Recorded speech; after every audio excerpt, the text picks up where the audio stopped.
রহমতের নবী আমার দুটো জিনিস উম্মতের কাছে রেখে গেলেন। ও মেঘনা থানার মুসলমান, আমার নবীজির রেখে যাওয়া আদর্শ একটু আমাকে জবাব দেন সবাই। আমার নবীর মতো বড় কোন দামি মুফাসসির আসেনি?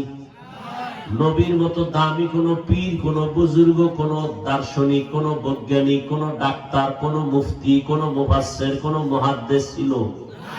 আছে? আসবে? তাহলে আমার নবী শ্রেষ্ঠ। ও যুবক বাবারা, আমার নবীর আদর্শের মতো দামি কারো আদর্শ আর আসেনি? নাই। ও যুবক, আমার নবীর আদর্শটাই দামি, শ্রেষ্ঠ, ঠিক নেই? বলো, ওই নবীর আদর্শের মধ্যে নখ কাটার নিয়ম আসেনি? কি যুবকেরা ঘুমাও? ওই নবীর আদর্শের ভিতরে চুল কাটার নিয়ম আসেনি? তুমি আমার নবীর আদর্শ বাদ দিয়া বেঈমানের তালে বইরা চুল কাটলা কেন? নবীরে মনে হয় তোমার ভালো লাগে না। যেই নবীরে তোমার ভালো লাগবে না, ওই নবীর সুপারিশ তোমার কপালে হবে না। আর এটাও যাই না রাখিও বাবা, নবীর সুপারিশ ছাড়া কেউ জান্নাতে যেতে পারবে না।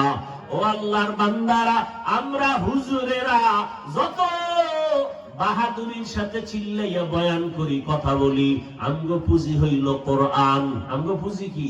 কোরআন। আল্লাহ আছেন, জমিন আছে, আসমান আছে, কিয়ামত আছে, ফেরেশতা আছে, এগুলো আমরা পাইলাম কই? তোমার কথা বল।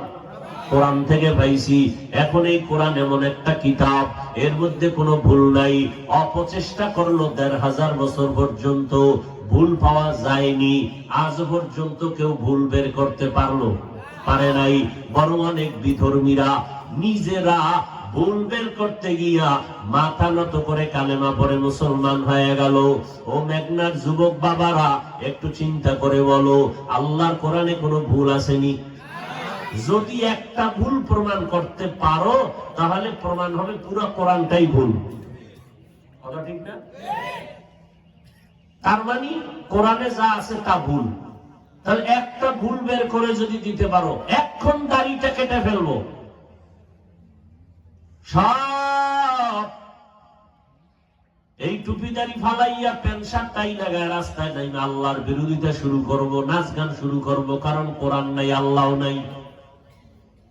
কিন্তু আজও পর্যন্ত কোরআনের ভুল কেউ বের করতে পারে নাই।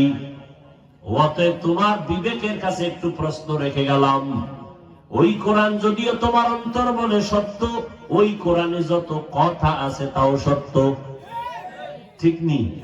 এবার একটু জবাব দাও বাবারা, ওই কোরআনে জান্নাতের বয়ান আসেনি? জাহান্নামের বয়ান আসেনি? সত্য না মিথ্যা? কে জান্নাতে যাবে, কে জাহান্নামে যাবে, আল্লাহ তাও বলেন, ইন্নাল আবরারা লাফি নাঈম ওয়া ইন্নাল ফুজ্জারা লাফি জাহিম। নেক আমল যারা করবে জান্নাতের পথিক, যারা গুনাহ করবে জাহান্নামের পথিক। ও যুবক বাবারা, পর্দার আড়ালের আম্মা জানেরা, আমার নবী রেখে যাওয়া আদর্শ হিন্দুরা মানবে? নবীর আদর্শ কি ইহুদিরা মানবে, খ্রিস্টানেরা মানবে? একটু জবান খুলে বলো, নবীর আদর্শ মানবে কারা? বলেন। মুসলমান। এখানে আপনারা তো সবাই মুসলমান। ও আপনারা বাদে নাকি? আপনারাও? তাহলে নবীর আদর্শে টুপি পরেন না কেন? নবীর আদর্শের দাড়ি রাখেন না কেন? নামাজ পড়েন না কেন? পর্দা করেন না কেন? কি যুবক বাবারা, ও বিয়া করার পর তোমার কপালে বিয়া আছে কিনা গ্যারান্টি দাও। হ্যাঁ, আছে বিয়া? আমার ধারণা যতটুকু নাই, যদিও থাকে, কারণ যেই পরিমাণ আকাম করো মোবাইল দিয়ে, এতে বিয়া থাকার কথা না। তবে যদি থাকে, তবে তুমি বউ পাবা না, পাবা জল্লাদ, ডানা কাটা ভরি, ঠিক না? ডানা কাটা ভরি মানে এ ডানা কাটে, যখন এর ঘরে আনবা, এই করবে তোর মায়ের ডানা বাপ, তোর বাপের দাও বাপ।